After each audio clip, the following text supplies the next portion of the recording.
Javier Reyes, how are you doing? I'm doing great, Andy. Thank you for having me. So you're very welcome. 2024 Rules Symposium. How's it going so far? You just got in. So far, so good. I think the markets have been giving us a hope that things will change for our sector. So happy to be here and meet new investors. Yeah, excellent. So you have a very compelling story, really one that I have not heard from really anybody else here, or that it's very rare. You started this company on the buy side. Let's tell us about all of that, how you came to Luca Mining. Okay, so let me give you 5 seconds on me. I've been on the buy side for over 25 years, which means that I invested in all these mining securities for this time period as Mexican by background, and probably I've invested in every single publicly traded company that operates or is trying to develop a project in Mexico. So the last 10 years I decided, after lots of disappointments in the different investments we made, I wanted to do it differently. So 10 years ago I decided I'm still on the buy side, and we are the controlling shareholders of Luca Mining, but also I decided to start running our own mining operations by ourselves. Especially the last 4 or 5 years, I had the opportunity to take control of Luca Mining. The name was not Luca. We rebranded 2 years ago. We fully restructured the cap table. We restructured basically everything related to the company. And we wanted to do things differently. So our investment thesis on the buy side was that we had to have everything perfect in order to deploy the amount of money we have deployed. And the premises were that we needed to have 2 diversified producing assets. We needed to have diversification between precious metals and base metals, which depending on the commodity prices now we have 50-50. We needed to have all the permits in place. We needed to have all the CapEx behind. We were not willing to take any CapEx risk. Most of the investment projects failed because once they find the deposit, they don't get the permits, and when they get the permits, all the time they have big overruns on the CapEx side. So I was a previous investor in this same company, so I knew everything related to the assets, and I was in a unique position to take advantage of this opportunity when probably nobody was willing to take the risk. So as you know, the natural resource space has been in a very difficult position for the last several years. Actually, the venture stock exchange hit its high probably back in 2007, and it's still 80% below their highs. And for 2 reasons. I think one is because, of course, the sector has gone through a recession, but I think the main reason was because there were many companies taking advantage of investors. So we wanted to do things differently, and I guess I think we've shown that differently from other companies, that the way we have financed Luca, it's been always financed it at a higher price and with no warrants. So ourselves, we have paid for every single share, differently from this other investment. There's no seed rounds, there's no free shares. Every share that we own and we control with our friends and families, we have paid for, and I think now that has put Luca in a unique situation. So again, we needed to have, of course, assets in Mexico because our expertise, we have close to 1,000 people working for us in the country in different states. So a Mexican, we have a lot of know-how in Mexico. We have two different assets which both are producing with very long mine lives. We have a global resource close to 3 million ounces of gold equivalent, even though, as I said, we have 50% base metals and 50% precious metals in our production profile. and we want to have this copper run, and we want to have the gold and silver, I guess, in case something happens in the world.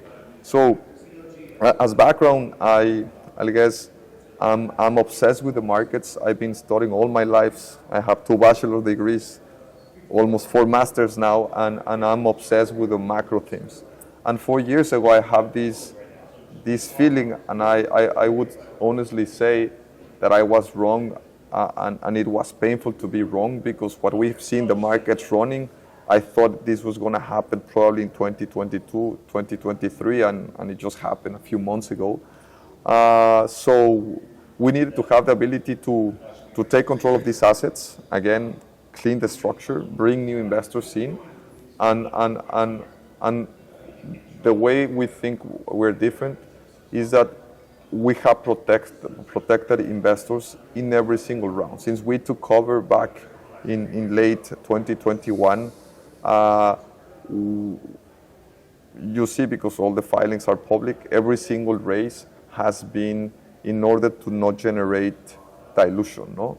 So I think, and I'm biased because it's my own camel, but based on the market cap profile, which is in the, depending on the day, the junior space, let's say in the 75 million, this year we should do over $150 million of revenue. And our cash flow into 2025, should be in the 70 million as well. No? So basically we are trading for cash flow, for next year's cash flow. 2 mines are producing. And the very unique thing that we have, and again, one of the reasons companies always fail, and it's not just that they fail, they destroy the shareholders, as they have these massive overruns on the CapEx side. We have over $500 million of investment and infrastructure in place.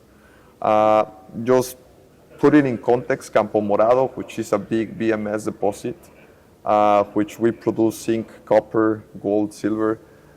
We have maybe $250 million plant, 2,400 tons per day capacity.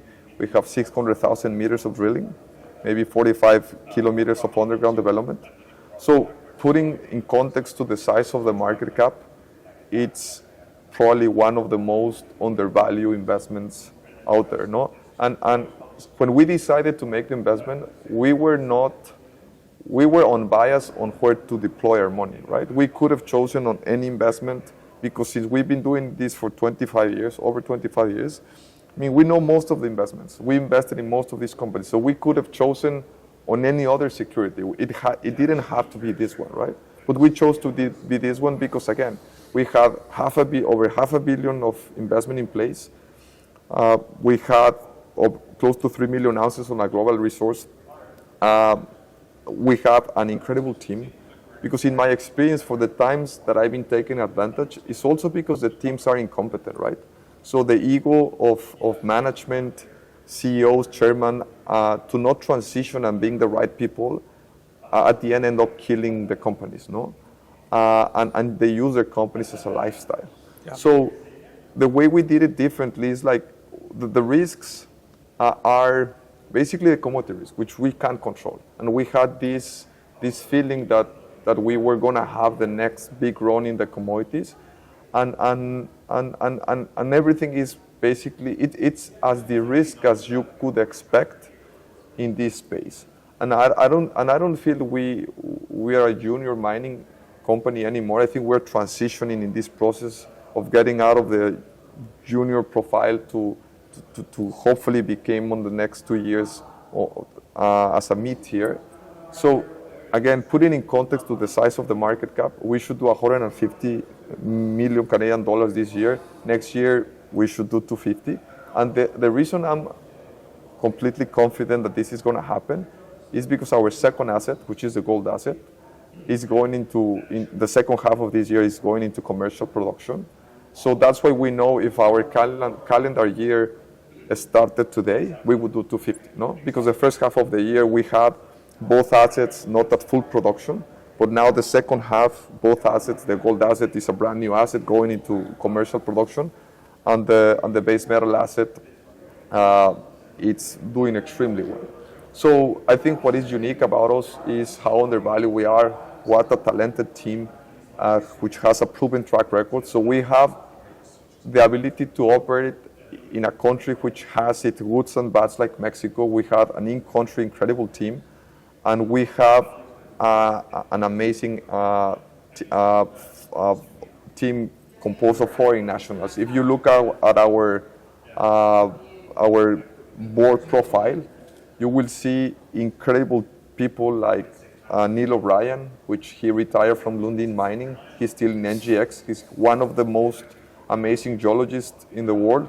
We have one of the most incredible mining engineers, which is Phil Bromit. He also retired from Lundin Mining. He was in Candelaria, one of the largest operations.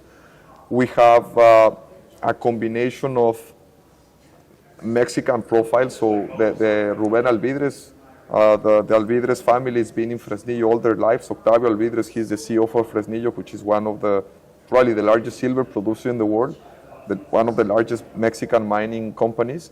And then you combine all these skills and you try to have a low-cost producer, but with North American standards, right? And it's very hard to blend the cultures, no? So I spend most of my energy making sure that the team works and we build on the strength of every single team member. So again, as a summary, we have very long mine life.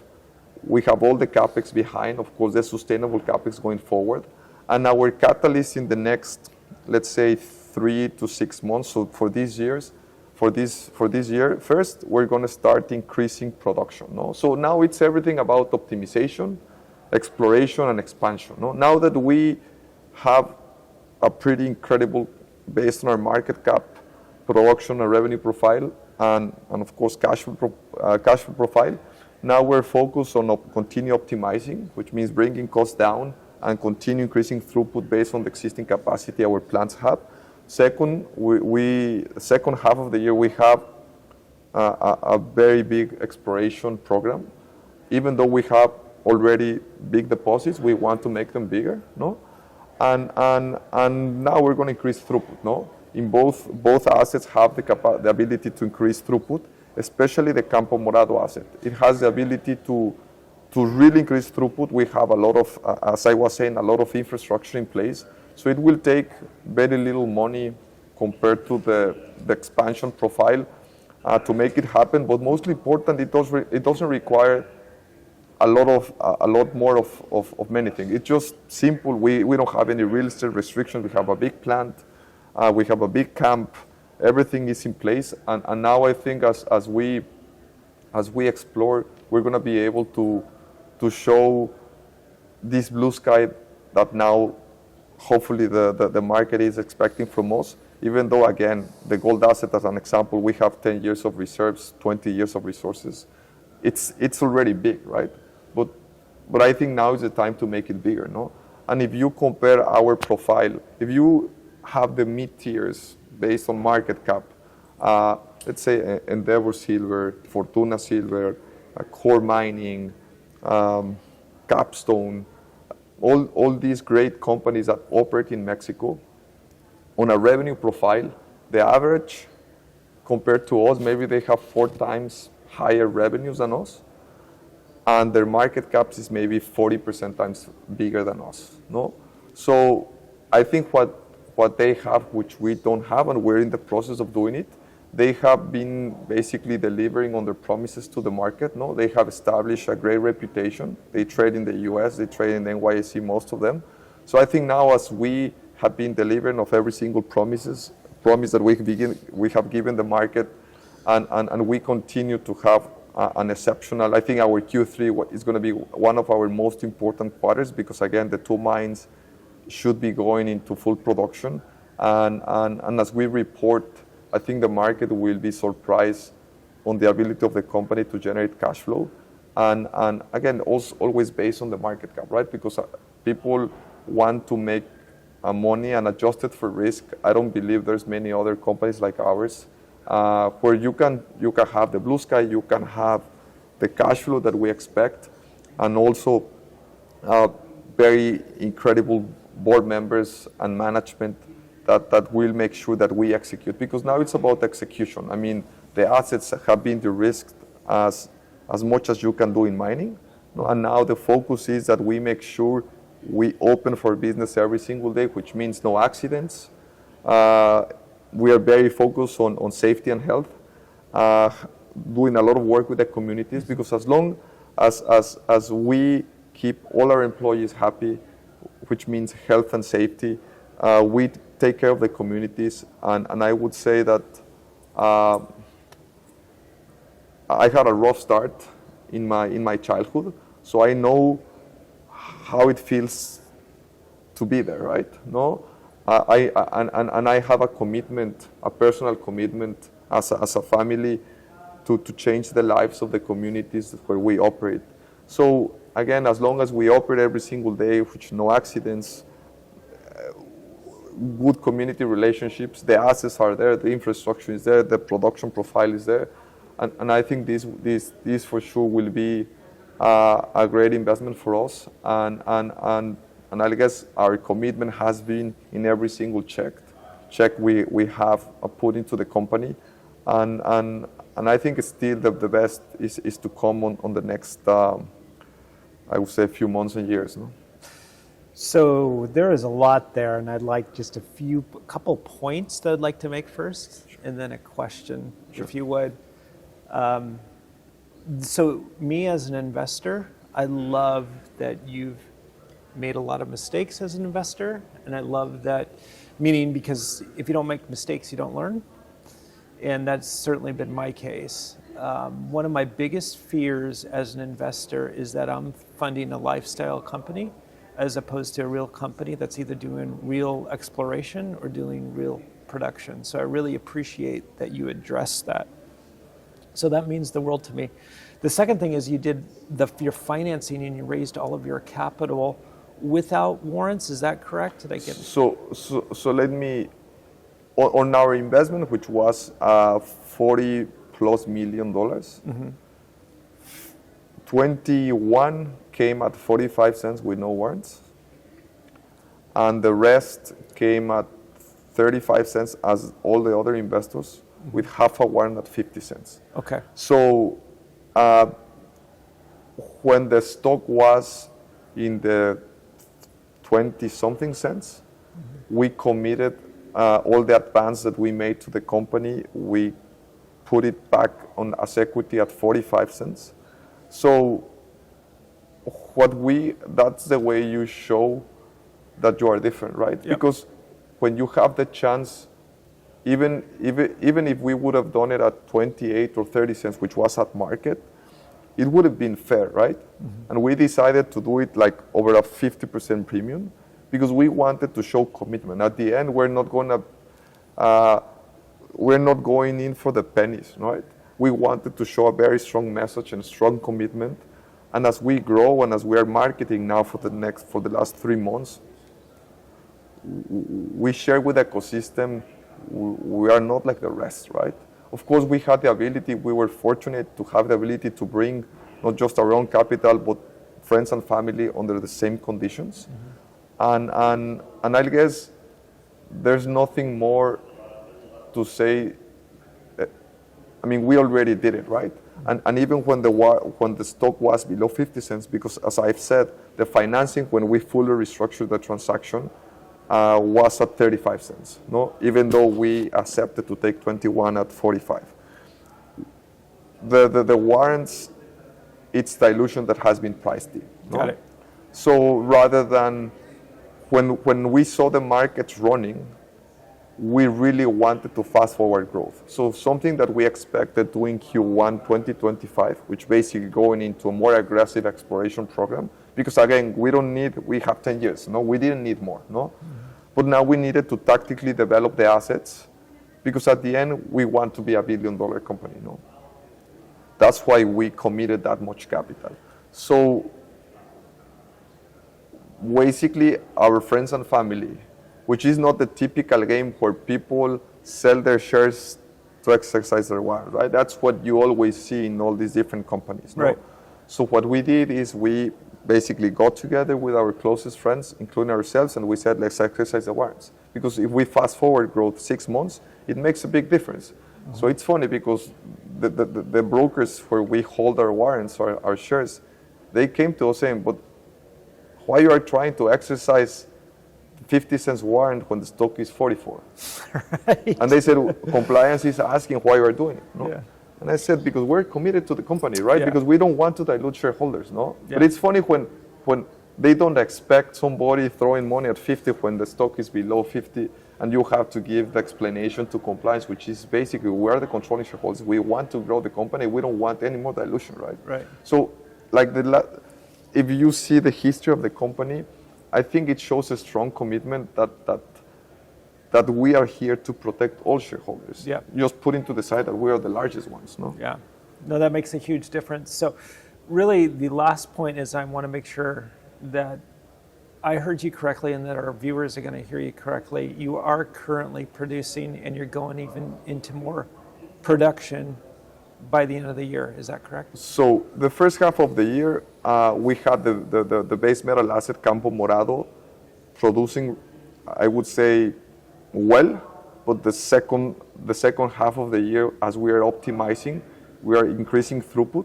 So right now we should be doing, just so I share the right numbers, maybe 1,1700 tons per day.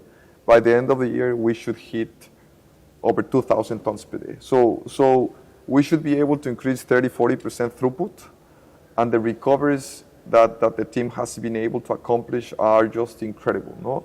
I mean, and it's about optimization. This is about just basically care and love into the assets, having the right team, and fine-tuning the way basically the plant runs. So since we took over, the recoveries for copper have almost doubled. For zinc have increased also in a substantial way. And towards the end of the year, we should be able to produce a third concentrate. We do 2 concentrates now. We do zinc and a copper bulk. Towards the end of the year, we should be able to do zinc, a clean copper, and a lead concentrate, which is going to be for the same cost, just increase the revenues. The revenues per ton should increase in a meaningful way towards the end of the year. In the case for Tahuehueto, which is a brand new asset, we should go into commercial production. We should complete, as we speak, we are completing building the mine, and we should go into commercial production into Q3, which means Q3 of this year. Of this year. So, Okay. so which means we are completing building the mine basically now, no? Yep. And the second half is just optimizing because it's a new asset, no? And exploration. So both assets are in production, and again, most of the CapEx is behind. Now it's about sustainable CapEx, and something we decided on doing is we're going to bring, and we're in the last process, we're going to bring the number, because as I was saying, we're locals, and the relationships mean a lot. No? Yeah. So the number one contractor in the country, which basically did all the development for Torex, for Pan American, for Agnico Eagle, they have the best operations in country for a reason, right? Mm-hmm. So in this next phase that we want to really increase throughput and expand our operations, we're going to bring the number one contractor, and I think that's going to give us full certainty that we're going to have an incredible Q3 and it's going to be as good Q4, and then of course 2025 as a full year will be our flagship, because again it's going to be only about continue optimizing exploration and production. So it's a very simple story. The debt we have, since we took over, we have reduced the debt probably 70%. So now the debt, we have 24 million Canadian dollars of debt, which the real debt is only 16. The other 8 is a convert, which it's gonna in the process of being exercised by Trafigura. So the 24 are all owed to Trafigura at a very low interest rate, below 10%. I think it's 6. It's a floating, but it's like 6. So 16 Canadian, which is like 12 million US. After Trafigura converts in the next few weeks or months, it's going to be based on our cash flow and revenue profile. It's a very tiny amount of debt, no? So again, as we've been on the buy side all our lives, it's a very low risk with high potential for returns, and even though I'm biased and emotional on the investment, again, I couldn't invest in any other company, no? Yeah. And we chose this one because it had everything we needed to be a success. Excellent. So if investors want to get in touch with you, get to buy your stock, how do they get in touch with you and how do they buy your stock? And what's your ticker? So we trade in the QX in the US, and we trade in Canada in the Venture Exchange. The symbol is the same as the name of the company. Luca Mining is the company. The symbol is Luca, L-U-C-A. And to get in touch with me, I'm always available. I guess my email is jreys@lucamining.com. And we're always available, no? Yeah. So I want to thank you so much for coming up on board. And yeah, it's quite the compelling story. Thank you so much. Thank you, Andy. You bet. Take care.